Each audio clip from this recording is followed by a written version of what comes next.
लोकशाहीचा बुलंद आवाज, रिपब्लिकन वार्ता, महाराष्ट्र. मनमाड इंदोर रेल्वे जमीन अधिग्रहण प्रक्रिया काही महिने लांबणीवर. बातमी मनमाड येथून.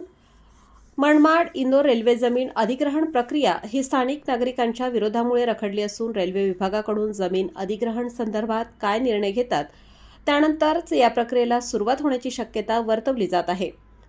मनमाड इंदोर रेल्वे प्रकल्पासाठी जमीन अधिग्रहण प्रक्रिया ही रेल्वे आणि महसूल विभागाच्या वतीने सुरू करण्यात आल्यानंतर मनमाड शहरातील जुना नागपूर रोड, गर्डर शॉप या विभागातील 3 मीटर, 5 मीटर आणि 6 मीटर जमीन अधिग्रहण करण्यासाठी प्रक्रिया सुरू करत असतानाच परिसरातील नागरिकांनी जोरदार विरोध केला.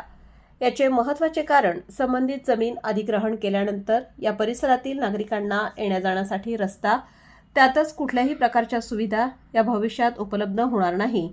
तसेच या नागरिकांना दैनंदिन जीवन आणि आरोग्य हे धोक्यात येण्याची शक्यता निर्माण होणार असल्याने रेल्वे विभागाने संपूर्ण जमीनच किंवा असलेला परिसर अधिग्रहण करावा अशी मागणी नागरिकांनी केल्याने अधिकाऱ्यांनी या संदर्भात बैठक घेऊन रेल्वेच्या वरिष्ठ अधिकाऱ्यांकडे सदरची मागणी पाठवली असून या संदर्भात रेल्वे विभागाकडून काय निर्णय घेतला जातो आणि त्या निर्णयाला संबंधित नावे तसेच जागा मालक संबंधित दर्शवता का हे वेळेवर ठरणार आहे. परंतु प्रत्यक्षात मात्र मनमाड इंदोर रेल्वे जमीन अधिग्रहण प्रक्रिया ही आता काही महिने पुढे गेल्याचे चित्र दिसून येत आहे. एकंदरच मालेगाव, नांदगाव आणि मनमाड आदी भागातील नागरिकांनी मनमाड इंदोर रेल्वे जमीन अधिग्रहण प्रक्रियेला विरोध केल्याने सध्या तरी या प्रकल्पाला ब्रेक लागल्याचे चित्र दिसून येत आहे. रिपब्लिकन वार्ता महाराष्ट्र न्यूजसाठी नांदगाव प्रतिनिधी Muktaram Bagul, Nashik. Subscribe now and press the bell icon. Never miss an update.